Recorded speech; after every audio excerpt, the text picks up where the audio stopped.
They say never mix business with pleasure. Well, we did. We did.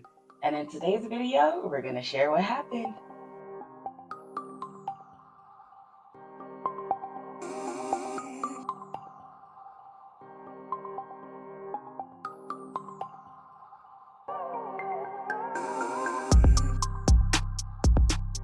Hello and welcome back to our channel, or welcome to our channel. My name is Nikki. And I'm Marcel. And we are Renewed Love. In today's video, we're going to be talking about business. If you're new to our channel, we talk about all things faith, love, and entrepreneurship. And so, again, in today's video, we're going to be chatting about business. Business. Business. Business. We not only do marriage together, but we also do business We together. in this thing. We is in this thing. So let's start, babe, about sharing how we got into entrepreneurship. Actually, I want to take it back. We used to work together. Yeah, that was our first time around. First time around. Whew, saints, pray. We used to work together. And we lived together. We worked together. We were always together. It was a lot. The best of it was situations. a lot. It was a lot. That's what we it can was keep. A lot. Yeah, keep it at. you could say that because it was a lot. There's a lot of togetherness, is what I call it. Now, let's jump into what was your experience with entrepreneurship as you were growing up? I didn't have any at all, like that I could think of. None. Were you ever a paper boy? Yeah, but that was helping out my mom's boyfriend. But it wasn't my own thing. Yeah, I think for me, no one in my family was an entrepreneur per se. So I believe, like, when I was born and when I was younger, like, I always had this entrepreneurial gene, if you will. I will take that back though. The same boyfriend, he did do like construction stuff. I just remember that, and he had me work with him, so I knew some things entrepreneurship wise, but not the whole totality. So. Yeah, no, I get that. And same, like, there was some moments, like I said, just some brief introductions into entrepreneurship that I experienced growing up, like Girl Scouts, even though it wasn't my business, but like you still had to do the thing, to make the quota. Or like candy bar sales, or was it like Morley candy bars and all of that? Like, your girl was a hustler, okay? All about that stuff. Your girl was a hustler. I was getting them top prizes, baby. Okay, the scholastical book reading, or what was it called? That was more of us going buying books ourselves. I wasn't selling, from my perspective. I can't remember how. It was something about books, and like you had to like read a certain amount of books or whatever. Yeah, like your girl was a hustler. Okay, best believe it was. Best believe I was getting top level. Do you hear me? So I think, like I said, a few brushes here and there with entrepreneurship, but we kind of just jumped into it. Yeah, we just took a leap of faith and dove headfirst into entrepreneurship.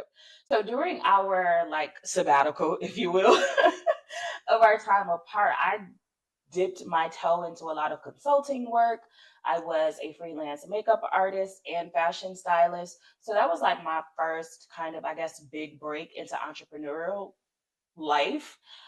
Growing up, I was always the go to person for all things coaching and consulting, right? And it wasn't called that then. I was the girl that everybody went to for advice, relationship advice, parenting advice. My parents are crazy. Like, tell me what to do. Like, my relationship with God. I mean, all the things. I was always that go to person for that. So I feel like I am right in my purpose as a coach because I've been doing it all my life. All my life.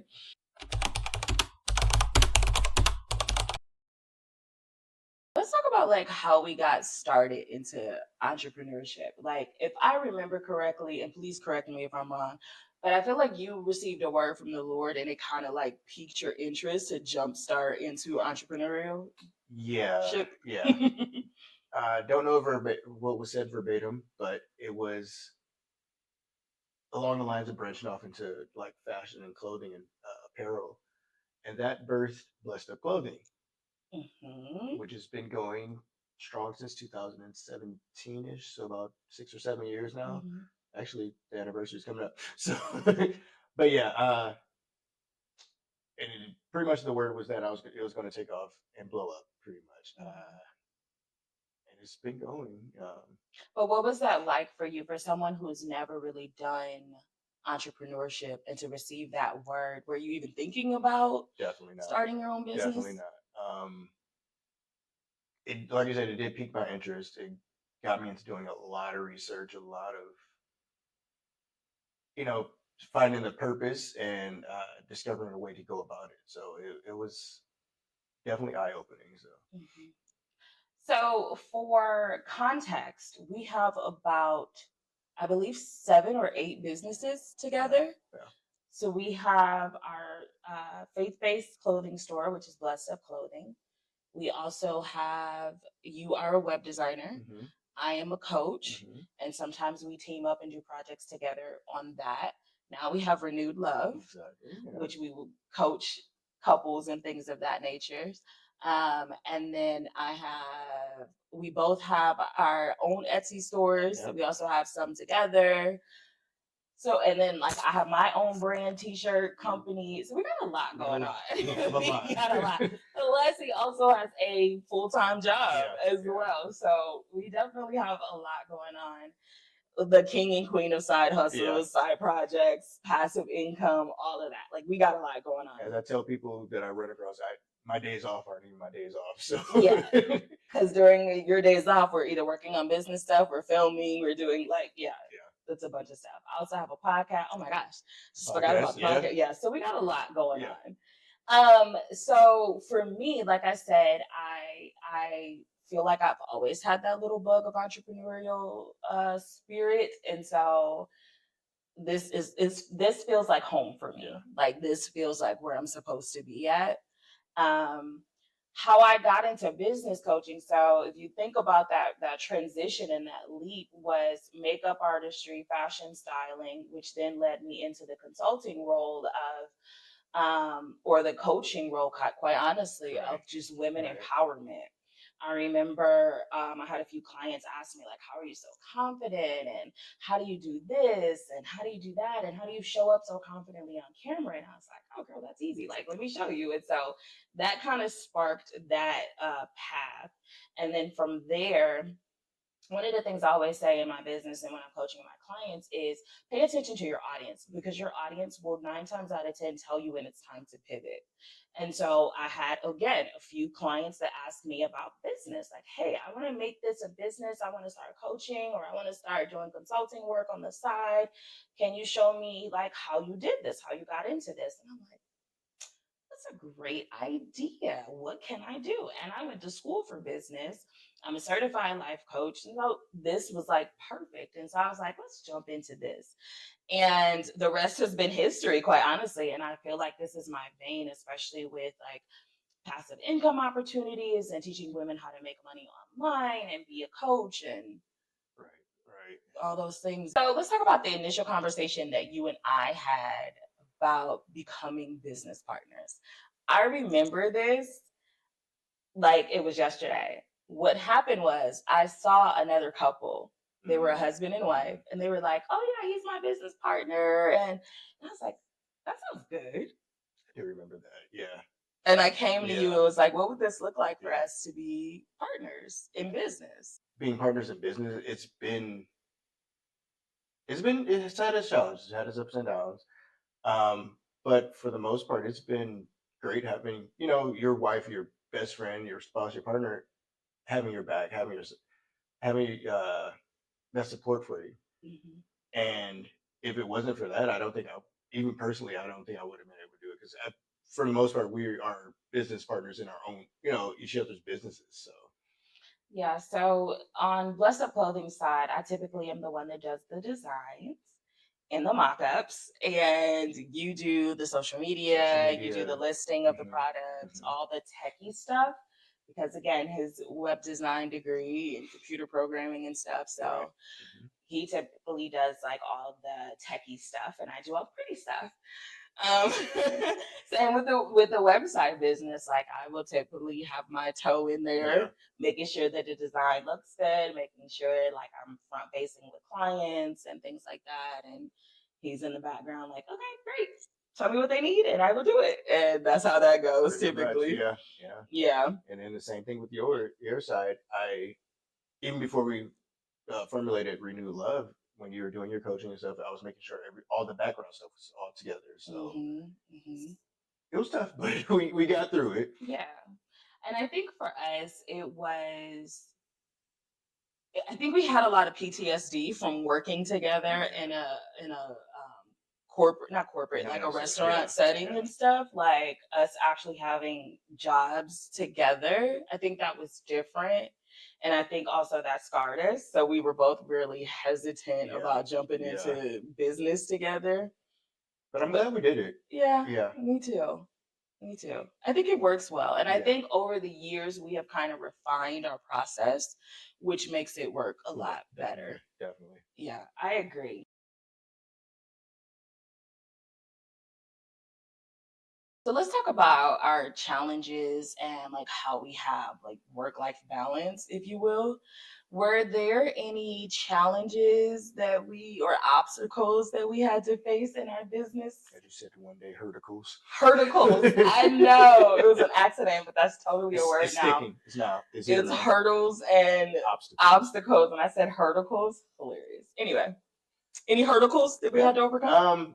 For me, I think it was more along the line of communication and getting across to each other what we needed from each other, pretty much. So it in our separate business worlds, there are things that don't just like in general languages, they don't translate over to well to the other. But I think after we sat down and were able to hammer out what we needed, it got better. I think also too that communication led to a breakdown in defining the roles of each other in each other's business.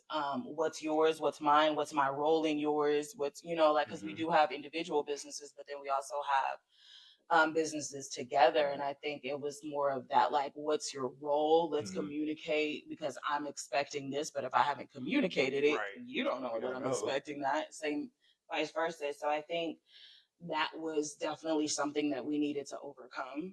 Agreed. And we're honestly still working on it. Like still like making sure that these things are nailed in to the fullest. We're better. We're better. Much better with it. But I think that was a good one though for sure. A nice lesson learned. I think also too is what's coming is that I think this was what last year, a couple years ago, when you got a client and they were super excited, you were super excited, and some balls were dropped, and by that meaning contracts and forms and things of that nature, and it ended up costing a pretty penny because everybody jumped the gun, and so unfortunately that relationship didn't work out well, but it was a lesson. Definitely. It was a costly lesson, but it was a lesson nonetheless. And so I think, again, that communication really plays a significant role, not only just in marriage, but also in business as well. Yeah, definitely. I think that it helped us, be more open to each other as far as what was needed from each other. Like I said, both in business and personal life. Yeah. And I think that little hiccup made us pay attention to our own businesses in general, like making sure we had all the processes in line. So 100%. Because shortly after that, I specifically had a client who was trying to pull the wool over my eyes, and because I was so eager and jumped right into it, I forgot the whole contracts and forms process. Even though I've been doing this for several years prior to that, I was implementing a new component in my business and was not thinking contracts and forms, which I should have been. But that was not as costly, and we got that taken care of because, baby, when we work together, there's contracts and forms. You hear me? Okay. We legit. We is legit. So, how do we handle work-life balance? I think that was a great question, by the way. As far as hammering everything out, fine tuning everything. We have started weekly the weekly business meetings, um, so we can hammer out everything we want to get done, the goals and milestones we want to hit for the week. Also, we never mix our business and personal life. Like if we were going to talk about business, we're going to talk about business. And on our down days, that's us. So Yeah, I think that was a needed implementation because not too long ago, there were some situations that took place in our marriage that it or took place in the business and that boiled over into the marriage, which means that he was feeling a certain type of way, but was not able to communicate that with me. And therefore, I was unaware. And so we had a breakdown because there was lack of communication again. There was me working way too much at two ungodly hours of the night and morning. So 1, 2 o'clock in the morning, he's home from work and I'm still working. And I'm like, oh, just give me a few more minutes. Just give me a few more minutes. But those few more minutes never came. Right. They came into hours. And then I'm up 5 o'clock in the morning still working on something. Like, come on, Nikki, get it together. So there had to be a balance. There needed to be a balance because again, you were feeling some type of way. And then once we got to the root of that, we were able to be like, okay, look, here's work hours, here's our hours, here's family time, here's business time, that kind of thing. There's are times where we are okay with blending those times, like when we're filming content, like we're out and about. Like last week, I think we did. We were just filming content, but we're actually enjoying filming the content and the surrounding, our surroundings. So it's still finding that fine line, but also not overdoing it one way or another. I agree. Good one, babe.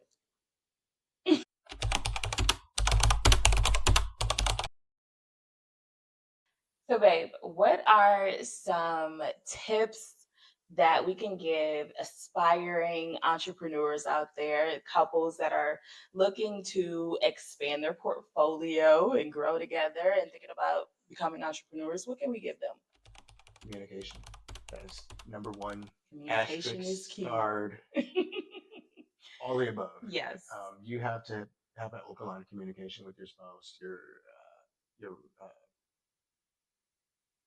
your significant other, your better half, so that you know what's needed out of each other. I think communication is good too, as far as goals. Like, what are your goals together as a couple? What are your like financial goals? Are you trying to build a legacy? Are you trying to build like an empire? Right. What do you guys want to do together that fits well? And so the only way to kind of find that out is to communicate with each other and ask these questions like, what are your goals? If we do this, what are we going to start? Like, what type of business, that kind of thing. I think it's very important. Yeah, because if you don't talk about it, you never know. You never know. There may be some things you disagree on in the beginning, but that conversation needs to be had so you could iron those out. Yeah, I think for me is the defining of roles. Like, who's going to take what role? I think that is very important. Who's going to be front facing? Who's going to be getting the clients or talking to the clients? Who's going to do back end work? Who's going to do social media? Are you both doing so? Like, all of these things. Who's over marketing? Who's over branding? And all of these things that people really don't think about. I think that is important because if you're expecting your wife or your husband to do something and they don't know that you're expecting that, that's where communication comes in. But then also, if they don't know that that's their role in the business, why would they do that, right? So I think making sure that we get crystal clear about communication and then the roles. Definitely. And then the third thing for me would be setting boundaries. 100%. Defining a personal time and business time. Like you said, that was a big game changer for us. If we didn't do it, it would have wreaked havoc in the rest of our marriage. So for sure, make sure you set those boundaries. Don't mix the personal time with business time unless it's needed and it's beneficial for the business. That's my only takeaway from it. My thing is, don't talk business right before bed. Like, definitely don't talk business right before bed because it's not sexy. Okay. But also too, like my husband said earlier, we literally on our calendar schedule weekly business meetings. And I think that that is essential and important. We talk about everything from marketing to social media to what did we do last week? Did we hit our goals? What are, like all the financial goals, everything. Like, I think it is very important to schedule a weekly meeting. And so, even right now, if you are in the process of starting, you have no idea where to start, and you kind of want to do this thing with your spouse, have a conversation, set that meeting and say, hey, babe, I'm going to meet you here at the kitchen table every Tuesday at this time. And we're going to hammer this out. We're going to start chunking away bit by bit. What do we need for our business? What are we doing for our business? Who is our target? Like all the things that you need to be asking as it pertains to starting a new business. Those are the things you have right now for your business meetings. And then as your business is progressing and growing and you're getting those things checked off your to-do list, then these weekly business meetings can be, okay, babe, here's our financial goal for the month. What are we doing to reach this goal? Right? How are we pushing our products? How are we marketing? All of those things, right? What are we doing to get to that next level? Right. So. Right. Yep. That's good. It's pretty dope. We rock. So I think we are at the end of this lovely video. Welcome to April, by the way. We are doing all things business for the next 3 weeks now of April. And so we're going to be talking about a lot of business stuff. So make sure that you like this video. Also, please make sure that you subscribe and turn your notifications on so that you'll be notified every time we drop a new video. So if business is your thing, let us know in the comments, please, and thank you. What else we got for them, babe? What's some encouraging words that we can say to our lovely viewers? Don't give up on your dreams. If you want to start that business, and it doesn't even have to be together. As long as you have your spouse's support, that's the main thing. Just don't give up. I agree. Go back to the dreams that God gave you a long time ago that you have yet to implement. That's solid. That's real solid. Because a lot of times, and I'm going to say this and then we're going to hang up the phone, okay? And get off. A lot of times we are looking for God to provide an answer, a dream, a idea, all of these things that we're asking him for. But what did you do with the last idea that he gave you? And if you have it still sitting on the shelf back there, it might be time to go ahead and pull that off, blow the little dust off, wipe the little dust off, and ask God to give you the strategy to help you implement that idea that he gave you first. I'm going to say that. I know, right? Right? Man. And then I'm going to go ahead and hang up this phone because y'all not going to get up in my comments talking reckless. No, I'm just kidding. But anyway, that's all we have. Sure, that's all we have. But it's needed. It is. And so I'm excited that we got to share our journey and our story with you about how we became entrepreneurs. And I'm excited to see what the next 3 weeks uncovers for the month of April. If you guys have any suggestions, any questions, please make sure you drop them in the comments. We read all comments and we will definitely be answering all the questions that you have. Also, what else do we got, babe? Is that it? Make sure you check the description box because that is always filled with a bunch of different goodies. Make sure you watch our video last week, which should be right here on the screen, where we talk about the power of forgiveness. See you next week, guys. Bye.